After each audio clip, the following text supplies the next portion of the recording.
Welcome, one and all, to the Hammer Territory Podcast. My name is Sean Coleman. Hope wherever you are and wherever you are listening, I just hope you're having a good day. Less than 24 hours ago, me and Stephen Tolbert himself, my wonderful podcast partner, we just let it go.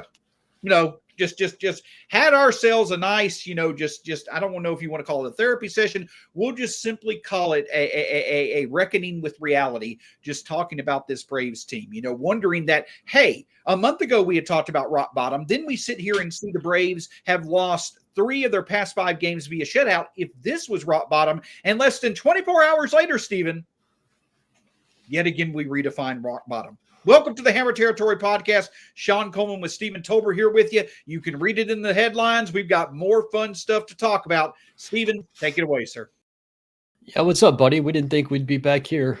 Not even 24 hours later. We knew we were going to do a podcast tonight at some point. We thought it'd just be recapping another loss. But the baseball gods had something else in store. And I will say this, I intentionally did not use the words rock bottom last night at any point for this very reason, because it can always get worse.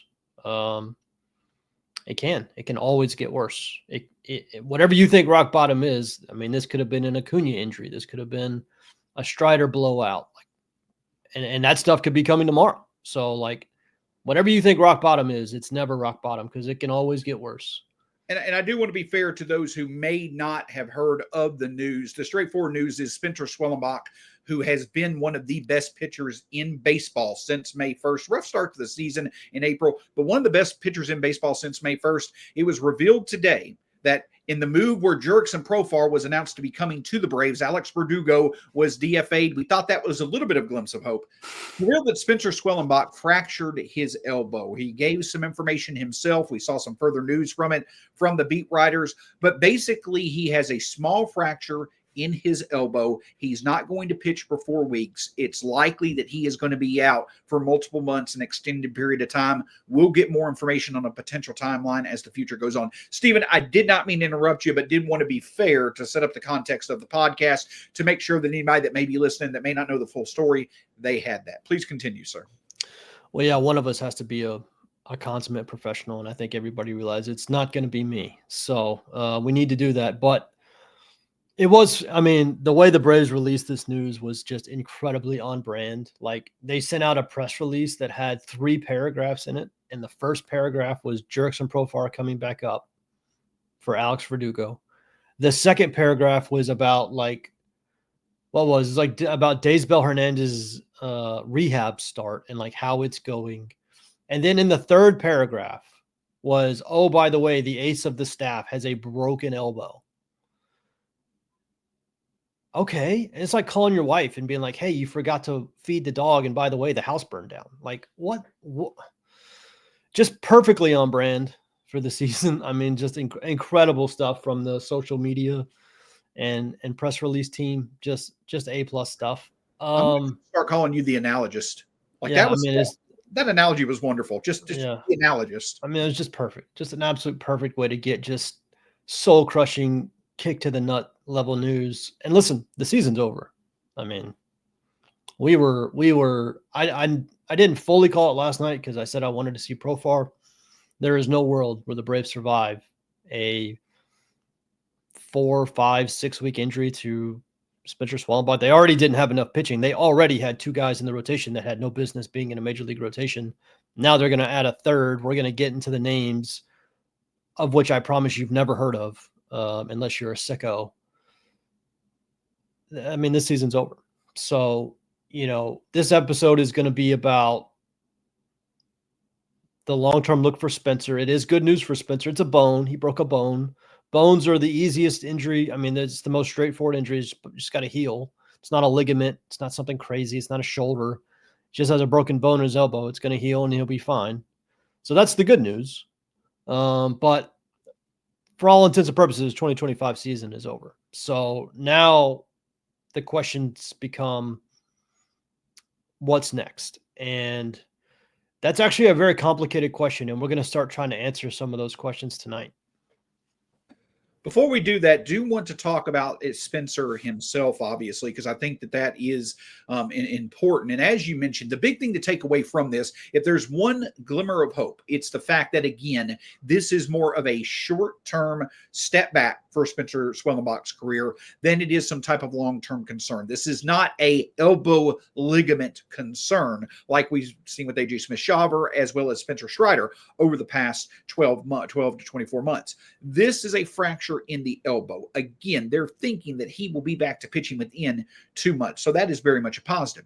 The unfortunate thing, though, is beyond obviously the importance that Spencer Schwellenbach has to the Braves. It takes away the opportunity for him to continue establishing himself as one of the top arms in baseball. We're talking about a guy who was leading the majors in walks per 9 inning, 1.5 walks per 9 inning. He had the best strikeout to walk ratio of pitchers in baseball, and he's near the top of the league in innings thrown this year, plus his top 10 in strikeouts. He's not Paul Skeens. I will say that, but he's not far off. He legitimately could have a Cy Young or two in his future with the way that his career is starting, and you especially want to eventually see what he can do in the playoffs with how well he does against quality teams. So the first takeaway that I have, Stephen, is that it's a positive that it's not a long-term concern, it seems, but it is a bit of a negative that we don't get to see the continued evolution of Spencer Schwellenbach into truly being one of the best young arms, best overall arms in the majors today. Oh, yeah. I mean, it's a massive bummer. Schwellenbach did a media session today right after the news drop, and obviously they just had a bunch of questions, and one of them was, and it was probably my biggest question, is like, how did this happen? Like, this is not a common injury for a pitcher. Usually any sort of broken bone comes off of some sort of contact, either like with Sale contacting the ground, breaking a rib, or, you've seen hitters get this with a hit by pitch. And so they were just asking, like, did they give you any kind of indication of how this happened? And I think the term he used was, they told him it's just a freak injury, is what they told him, which is just, again, hilariously on brand for the Braves right now. An actual doctor told him it's a freak injury.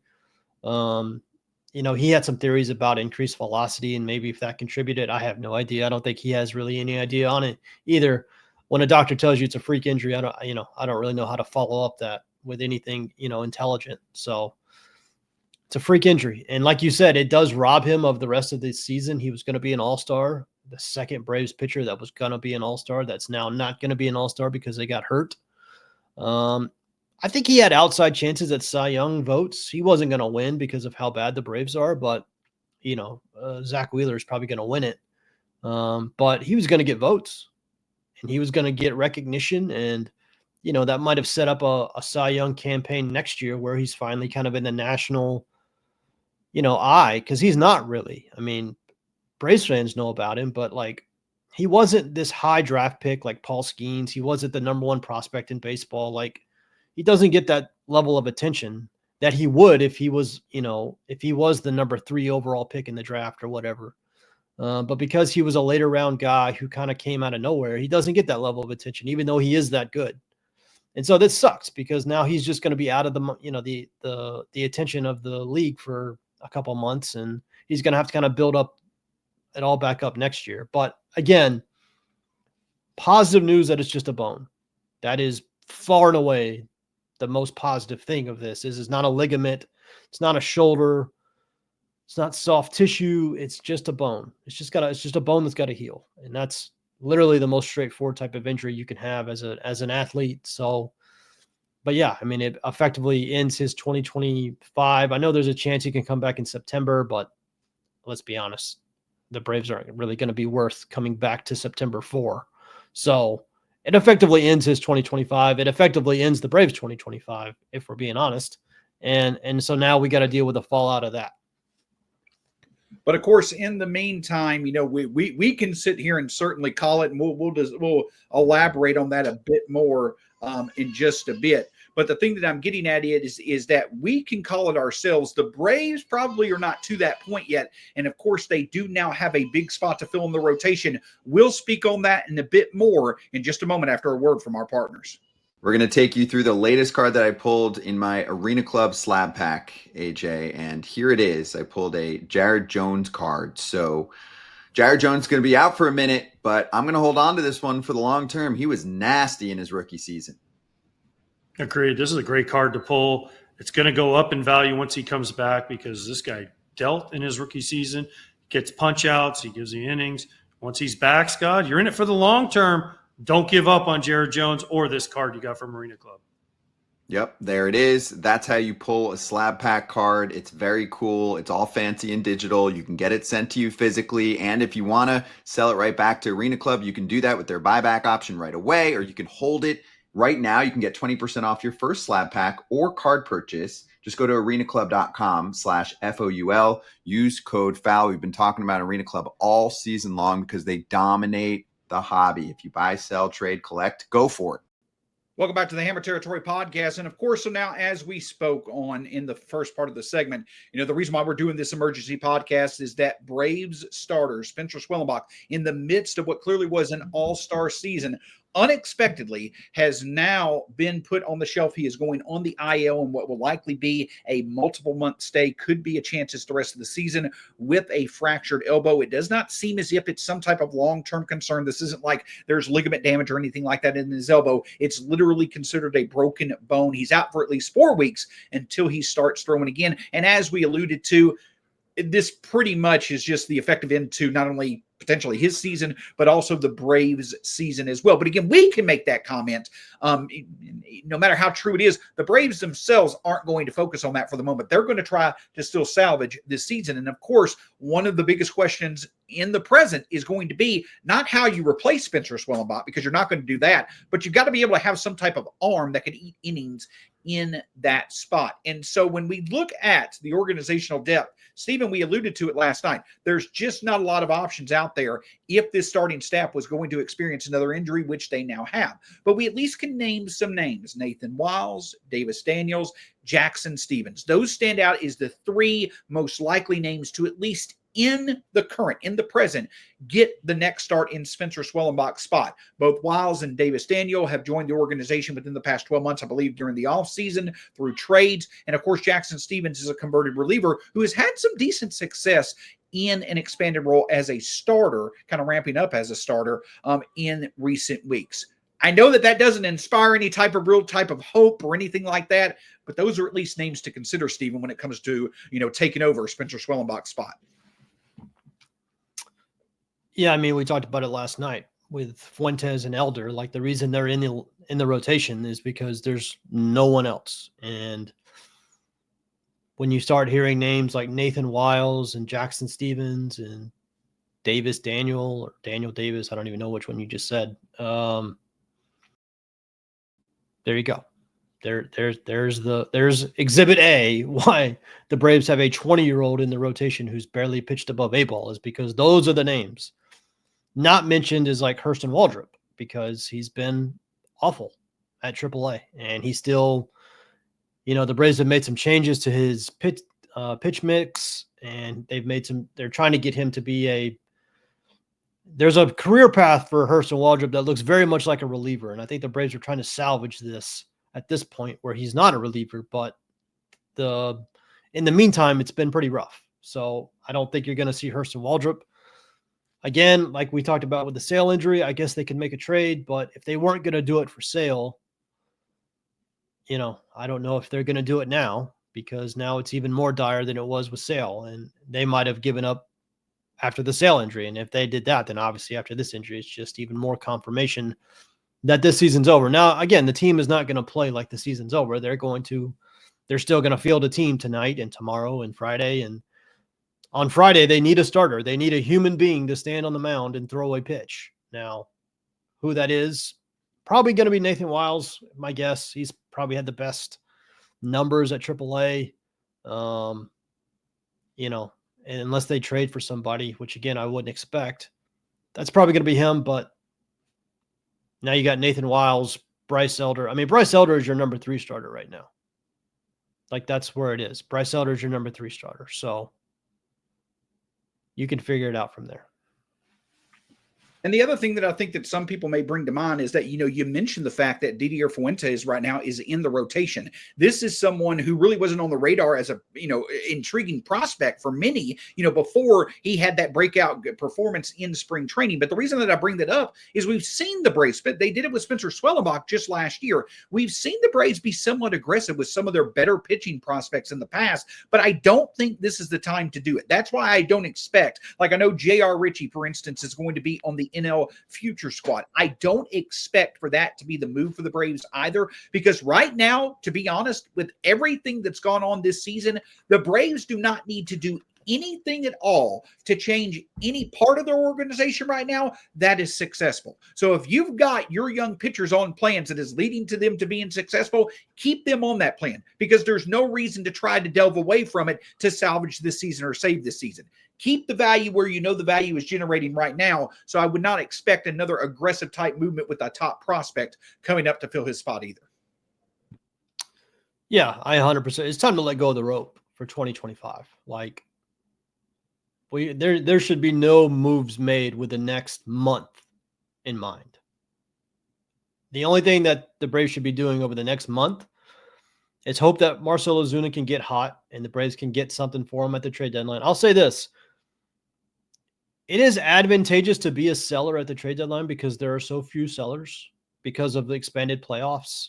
There are so few sellers and so many buyers that if you are a team, and listen, the Braves are, I understand Alex Anthopoulos said they're not going to sell. That was before their two best pitchers went down for basically season-ending injuries. So let's, I think it's time to reassess that. The Braves are most likely going to sell. They have a couple of relievers that could be interesting. Marcell Ozuna, if he ever gets back on track, is a prime candidate to be sold because he's a expiring contract. He's got a, he's a 3-month rental. So it makes all the sense in the world to move him.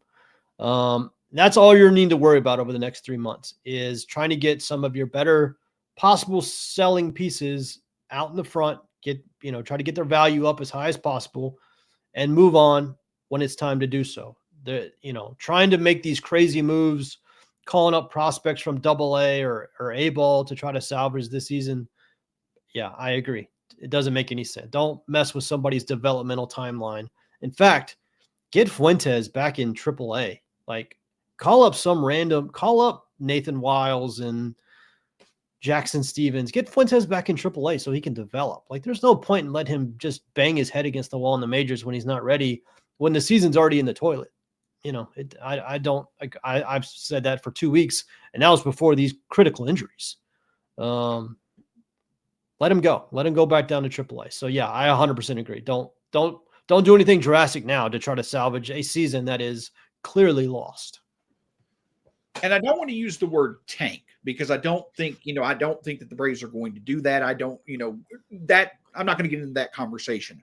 But with the fact, we're actually, if you haven't noticed, we're both wearing black. We Steven started wearing it. I put it on just for fun. And the reason why that is because we're calling it now. The 2025 season is all for, intents purposes, dead when it comes to the Atlanta Braves hopes. The only way that it is salvaged, the only way that it is saved now is for this Braves offense to get close to what it was in 2023. And that happening is more improbable than someone actually raising from the dead. So my point is that's why, all joking aside, 2025, trying to do anything to get the most value out of this year probably is not going to be advantageous for the organization. And that extends to Spencer Schwellenbach and Chris Sale coming back, but also the season outlooks for Spencer Strider as well as Grant Holmes. Because the point I'm bringing up, 2025, yes, it's done. You're not going to get where you wanted to in 2025. You still very much have the focus of wanting to get where you want to get in 2026. And the one aspect of this team right now that you could see as making the Braves a potential contender is their starting staff. So you look for the long-term outlooks for Sale, Strider, Schwellenbach, and Holmes. And when I say Strider and Holmes, that means potentially them not, at some point, Grant Holmes is going to exceed his past pitching limit. Strider is going to exceed what he's pitched in quite a while. Be careful with them as well. I think that's other conversations that need to be had if the season goes long as it is now. Yeah, this is where it gets interesting because there's a couple of things at play. The Braves still have to care about attendance. The Braves still have to care about how many people show up to that park every night. You and I have had this conversation multiple times about the Braves literally can't afford for that place to be empty for 2 months at the end of the year. So that's on one side. The other side is you need to start making plans for 2026. And that includes exactly what you said. Scott was tweeting about this. There's no reason to blow through Grant Holmes's career innings limit this season. Like at some point, let's wind Grant Holmes' season down and start preparing for 2026. There's no reason to push Spencer Strider to the max 1 year after a elbow surgery just to try to salvage this year. Let's start winding Spencer Strider down. If you trade Ozuna, honestly, I'd put Acuna at DH. I don't want that guy running around in right field in a lost season. Maybe it's time to send Michael Harris to AAA for a little bit and let him try to work on stuff. Or maybe you leave him in the majors and let him work on stuff here. Maybe that's a defense for doing that. But yeah, like how they handle this is going to be fascinating because they have to care about attendance. So they're not going to strip it down to the studs. Saw some nonsense about trading Acuna. Like, if you see people saying that, it's a really good litmus test for who you should listen to and who you shouldn't. And that's all I'm going to say about that. So they're not going to strip it down to the studs because they care about attendance the rest of this year. And more importantly than that, they want to contend next year. Like the Braves have a pretty terrible farm system. They're not in any situation where they can like rebuild. Like they're not going to do that. Olsen's going to be the the first baseman next year. Acuna is going to be the right fielder. Riley's going to be the third baseman. They're going to probably have Murphy and Baldwin, or at least one of them. Now, there's a conversation to be had about trading probably Murphy, but I don't think that's going to happen now. That would be an off-season trade more than anything. But, Profar is most likely going to be your left fielder because he's signed for 2 more years after this year at real money. So, like how he looks doesn't really matter for this year, but it does matter for next year. What are you going to do at second base? I hate that Nacho Alvarez got hurt because this would actually have been a really good time to maybe call Nacho up and see what he looks like at second base. Because I don't know that you can run Ozzy Albies back on a whole nother season after what we've seen.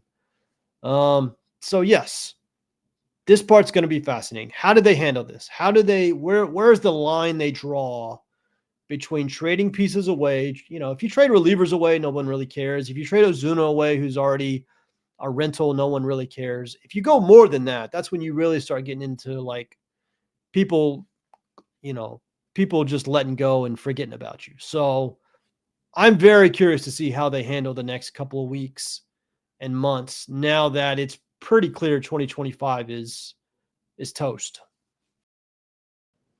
Absolutely. And, as we've discussed, we're not mentioning these questions that we're bringing up. We've either brought them up before or we've alluded to them before. Nothing has changed in terms of the months that have been leading up to this moment that has kind of been expected as time is going on. All the questions that Stephen asked that need to be answered, those have kind of been on the radar for a while. But the point that I'm getting at is that those questions haven't changed. You're not going to see major changes to the personnel, but that does not mean that significant changes do not need to occur to make the most of the deck of cards that you're dealing with in the present. Me and Steven will talk about that more in just a moment. Nothing beats relaxing on a hot summer day and watching baseball. And the simplest way to get in on the action is to download the Pick 6 app from DraftKings. It's crazy simple. Just pick more or less on the stats for 2 or more of your favorite players, and boom, you're in the mix for big cash prizes. Nail your picks and you're heating up. Pick 6 brings upside with payouts up to 500 times. Pick 6 from DraftKings is the most fun way to play fantasy sports. Download the DraftKings Pick 6 app now and use code FOUL. That's code FOUL for new customers to get a special sign-up offer. Better payouts, bigger wins. Only with Pick 6 from DraftKings. The crown is yours. Gambling problem? Call 1-800-GAMBLER. Help is available for problem gambling. Call 888-789-7777 or visit ccpg.org in Connecticut. Must be 18 plus. Age and eligibility restrictions vary by jurisdiction. Pick 6 not available everywhere, including New York and Ontario. Void where prohibited. For additional terms and responsible gaming resources, see pick6.draftkings.com/promos. So, Stephen, we talked about it last night, and we talked about the pitching side of things. The pitching side of things, again, when it comes to this rotation, that's the one aspect that when you look at the Atlanta Braves, you can be like, okay, if other parts of their team start getting better, this starting staff is good enough to be a World Series contending starting staff. You're good. We could talk about rebuilding the bullpen some other time. It comes back to the offense. The identity, the foundation that this team was built on, it's got to get back to at least being reliably at league average or hopefully even better. And the first thing that stands out to me when we talk about significant changes that you need to focus on now, since to make the most of 2025 ending earlier than expected, and you hope that you don't run into it again in the future, you have to start looking at those organizational changes that we've talked about. And two names come to mind. They're your two biggest offensive investments besides Ronald Acuna Jr. and Matt Olson. You've got to figure out how to get both Austin Riley and Michael Harris in the right direction. I'm not wanting to sit here and talk about a feel-good story of them finishing the year with 750 OPSs for the rest of the way. I'm talking about clearly changing up how they find success at the plate and using the rest of this year to establish that as the norm moving forward. Those are two names this organization must get back on the right track for them to get where they want to go. Yeah. And again, with Michael, like, is it best to have him in the majors? Is it best to have him in the minors? Now that the results of the games at the major league level don't matter as much, maybe you have him in the majors. I don't know. I could probably be talked into either one of those. I could probably hear an argument and be convinced either way. With Austin, I don't really know what the answer is. I don't know. So much of it has regressed back to how he looked as a rookie, where he's swinging at all these sliders away. There's been talk of that. One reason is because he's lost some of his right field power, and therefore he's not as anxious to go that way as he used to be. And so therefore he's just pulling off of everything. And that's one of the reasons he's swinging at so many sliders. I don't know. Chipper was on 680 The Fan today, and I was hoping they would get in. They really didn't get into a lot of the individual players. I was hoping they'd get into more individual player stuff, but I'd be fascinated to hear Chipper's point of view on this, because Chipper's obviously known Austin his entire major league career. And I don't know. I don't know what you do with Austin, but you're 100% right, of course. I mean, like, the Braves need Austin Riley, probably more than Michael Harris. I mean, Austin Riley is – Marcell Ozuna is going to move on after this year. Austin Riley is here for a while. So, like, I would put it like 80% on Austin Riley. Like, the Braves need Austin Riley to go back to being a 500 slugging guy. Like, if there's one number that I'm putting on one guy, the Braves need Austin Riley to be a 500 slug guy. And if Austin Riley is slugging 500 or better, he's having a good season. And if he's slugging under 500, he's less than what you need. And right now he's like in the low 400s. And he's just not a good enough player everywhere else to justify. He's not a high on base guy. He's not a high average guy. He's never going to win you a Gold Glove. He's not like a base stealing threat. Like, Austin Riley is a slug first player. His entire profile is built on power. And so that's a dude that needs to be running like a 500 slug. And right now he's like 100 points off. And that's a big deal. And that's the thing they got to get figured out. Maybe more than anything, quite honestly. Like, that might be number one on the list, is we got to figure out what happened to Austin Riley's power, because it is his carrying tool. And he is a critical piece, obviously the highest paid player in the history of the franchise. He is a critical piece to go along with Acuna and Olson moving forward. That's number one on my list. Yeah, when you look at the hard hit percentages, when you look at the hitting the ball to the opposite field percentages, all those numbers are at career lows. That's the sign that Austin Riley is really locked in at the plate when he's driving that ball to right center. You'd love to see it again. I'm completely 100% on board with you. And not looking to get too far into this, but the other aspect of all this, we're kind of in the time of the year where this becomes a bigger conversation, a fun conversation, but an even more significant conversation for the Braves this year, as well as potentially next year. And that is the adding of talent to the organization through the MLB draft. We've got it coming up here in less than 2 weeks for 2025. We've got next year, in which the Braves will likely be in the lottery in a better position. That they could potentially be in the best position pick-wise that they've been in the Alex Thompson era. But of course, when we talk about organizational philosophy change when it comes to offense. That could be as simple as just taking the opportunity to add more overall talent to the organization. We know that the Braves in early rounds of the draft really like to focus on pitching. That may be what they continue to do. But if the unexpected opportunity comes to where they're going to be higher up in rounds, next year and potentially what they could do this year, what do you think, Stephen? Does it make sense to potentially add more offensive talent, or with these injuries, which have been more freak than they have been more, could have been avoided type injuries, do you stick with the idea of adding pitching in the early rounds? I wonder, when we talk about organizational philosophies, that's a very vague way of putting changes need to occur. And more specifically, do you focus on how you add talent to begin with when it comes to the draft?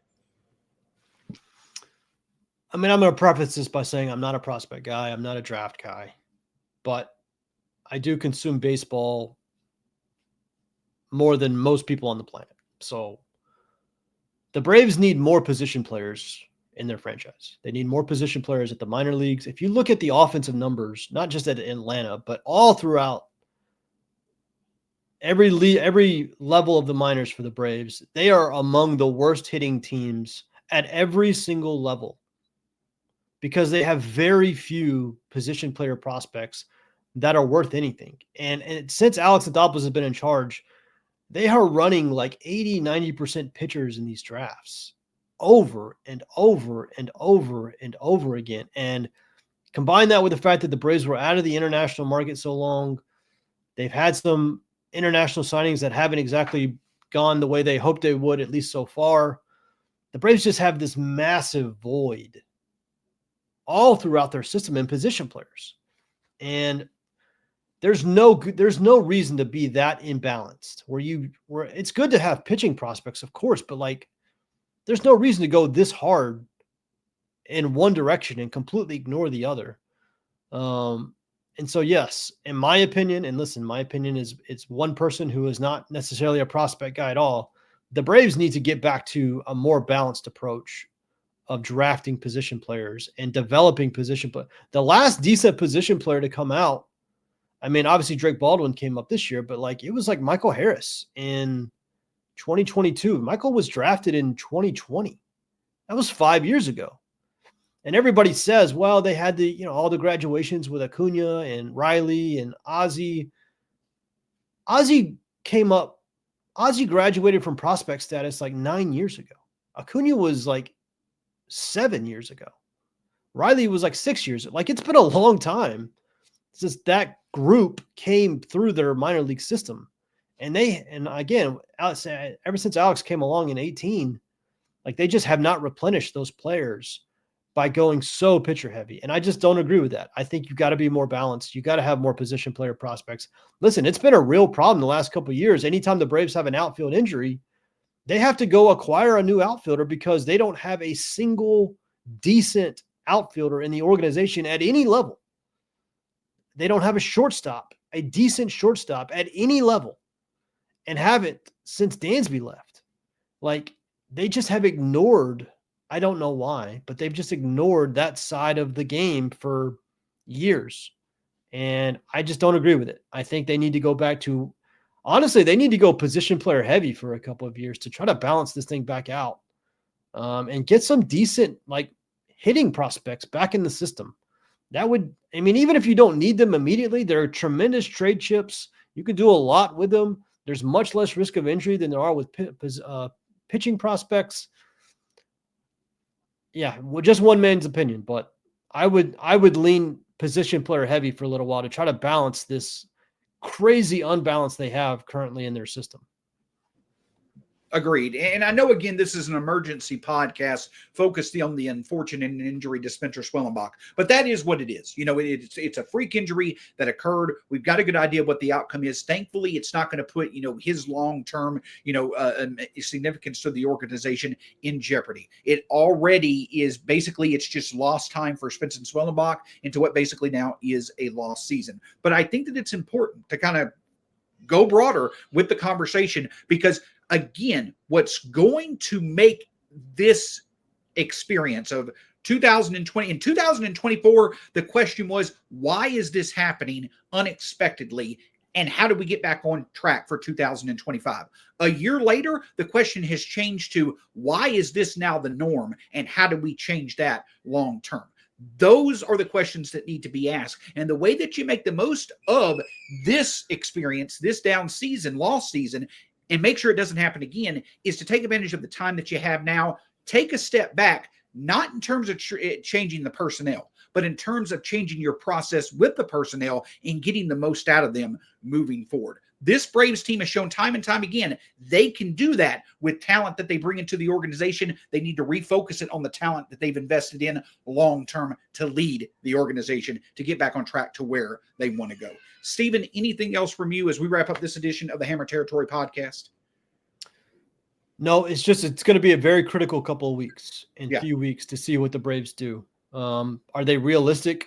I hope they're realistic. I hope they're not trying to do a bunch of crazy stuff to try to salvage this. I hope they're realistic that 2025 is, for all intents and purposes, done. It's time to regroup for 2026. I would definitely gauge the interest of my relievers, Aaron Bummer, Pierce Johnson.